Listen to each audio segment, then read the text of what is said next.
بسم الله الرحمن الرحيم. waxaan ka hadli doonaa maanta casharka ciwaankiisu yahay circle of Willis oo ah anatomical blood circulation on blood supply of the brain. Marka casharkan faa'iidadiisu waxa weeyaan haddii aynu si wanaagsan u fahno arteriyada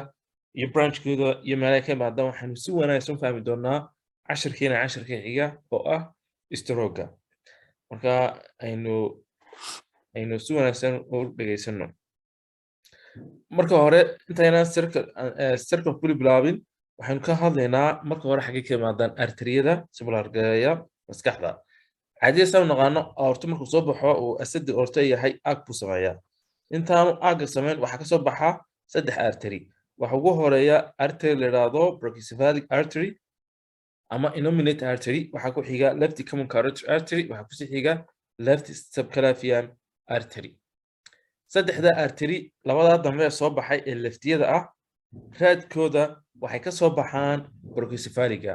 waxaana la yiraahdaa right common carotid artery iyo right subclavian artery. Okay, anterior circulation wuxuu ka soo baxaa artery la yiraahdo common carotid artery leftigiisa iyo raadkiisa. Okay, posterior kan wuxuu ka soo baxaa right vertebral artery iyo left vertebral artery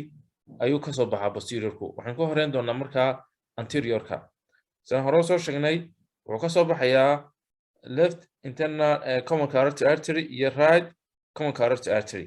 Internal common carotid artery kor buu soconayaa iskalku gelayaa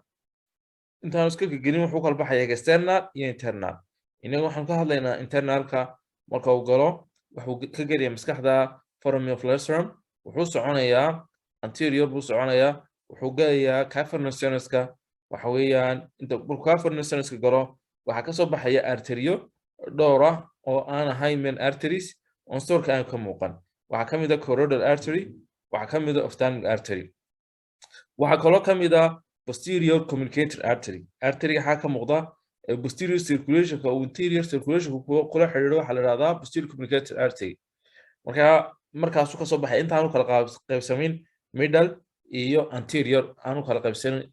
qaybsamin internal carotid artery. Okay, kana waxa weeyaan saas leeg marka ninka la common carotid kiiba wuxuu kala qaybsanayaa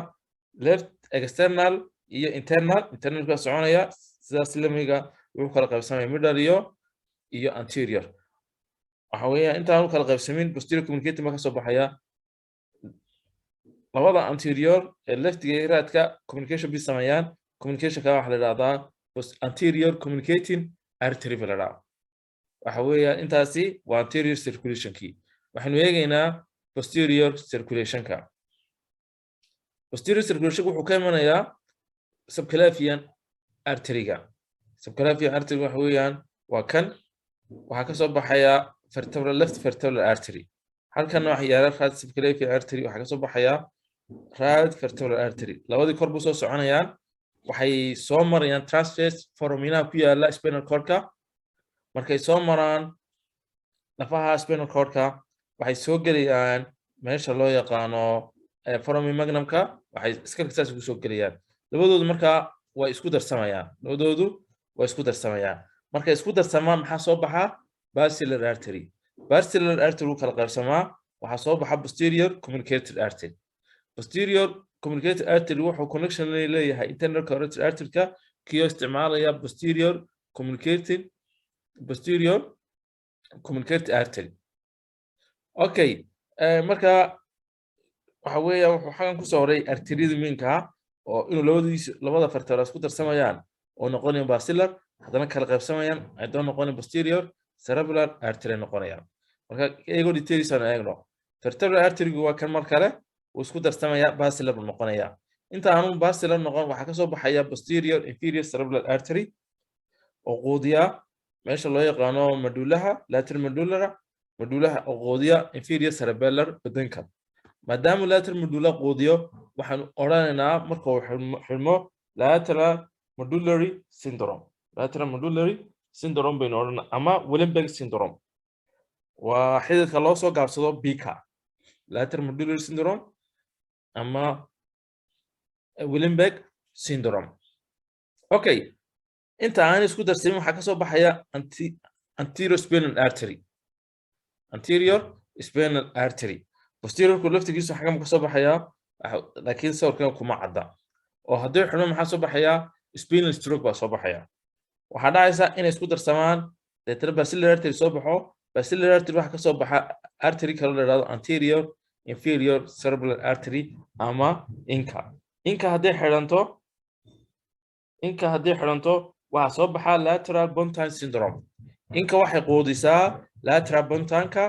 iyo inferior and middle cerebral peduncle waxa kaloo dhaca waxaan ka soo baxaa artery yaryar oo la yiraahdo pontine artery waxaan ka soo baxaya superior cerebral artery wuxuu quudiyaa midbrain ku quudiyaa hadduu xidhmana waxaa soo baxaa xanuun syndrome caana oo la yiraahdo Weaver syndrome waxaa kaloo ka soo baxaa halkan posterior cerebral artery oo isaguna quudinaya hospitalkii marka dadka qaar superior cerebral artery wuxuu ka soo baxaa basilarka dadka qaarna wuxuu ka soo baxaa posterior cerebral artery labada anatomical ba way jiraan okay anterior circulation iyo posterior circulation waxay ku wada xiriiraan circulation la yiraahdo posterior communicating artery ayay ku kala xiriirayaan posterior communicating artery ku wada xiriirayaan markaas xagga waxaan kaga teganaa xiloo yaqaanay circle of Willis